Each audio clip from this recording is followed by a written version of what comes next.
ಇವತ್ತು ಅಂತರಿಕ್ಷದಿಂದ ಶುಭಾಂಶು ಶುಕ್ಲಾ ಪ್ರಯಾಣವನ್ನು ಬೆಳೆಸ್ತಾ ಇದ್ದಾರೆ. ಅಂದರೆ ನಾಳೆ ಭೂಮಿಯನ್ನು ತಲುಪ್ತಾ ಇದ್ದಾರೆ. ನಮ್ಮ ಭಾರತೀಯ ಶುಭಾಂಶು ಶುಕ್ಲಾ ಸೇರಿದಂತೆ ಒಟ್ಟು 4 ಜನ. ISSನಿಂದ ಆಕ್ಸಿಯಂ 4 ಮಿಷನ್ ಗಗನಯಾತ್ರಿಗಳು ವಾಪಸ್ ಆಗ್ತಾ ಇದ್ದಾರೆ. ಅಮೆರಿಕದ ಕರಾವಳಿಯಲ್ಲಿ ಗಗನಯಾನಿಗಳು ಲ್ಯಾಂಡಿಂಗ್ ಆಗ್ತಾ ಇದ್ದಾರೆ. ಇವತ್ತು ಸಂಜೆ ISSನಿಂದ 4:35ಕ್ಕೆ ಅನ್ಡಾಕಿಂಗ್ ಪ್ರಕ್ರಿಯೆ ನಡೆಯುತ್ತೆ.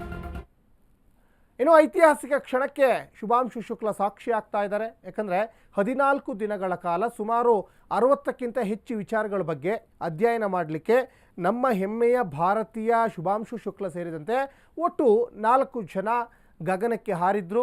ಅಮೇರಿಕದ ಒಂದು ಕೆನಡಿ ಅನ್ನುವಂಥ ಪ್ಲೇಸಿಂದ ಗಗನಕ್ಕೆ ಹಾರಿದ್ರು. ಈಗ ಎಗೇನ್ ಅಮೇರಿಕಕ್ಕೆ ಬಂದು ಇಳಿತಾ ಇದ್ದಾರೆ. ಸಾಕಷ್ಟು ವಿಚಾರಗಳ ಬಗ್ಗೆ ಅಲ್ಲಿಂದನೂ ಒಂದಿಷ್ಟು ಅಪ್ಡೇಟನ್ನು ಕೊಡ್ತಾ ಇದ್ರು. ಮತ್ತು ಭೂಮಿ ಮತ್ತು ಈ ಒಂದು ಸ್ಪೇಸ್ ನಡುವೆ ಇರುವಂಥ ಒಂದು ಕೌತುಕಗಳ ಬಗ್ಗೆ ಒಂದಿಷ್ಟು ಅಧ್ಯಯನ ಮಾಡಲಿಕ್ಕೆ ಹೊರಟಿದ್ರು. ಇವತ್ತು ಬರ್ತಾ ಇದ್ದಾರೆ, ನಾಳೆ ಲ್ಯಾಂಡ್ ಆಗ್ತಾ ಇದ್ದಾರೆ.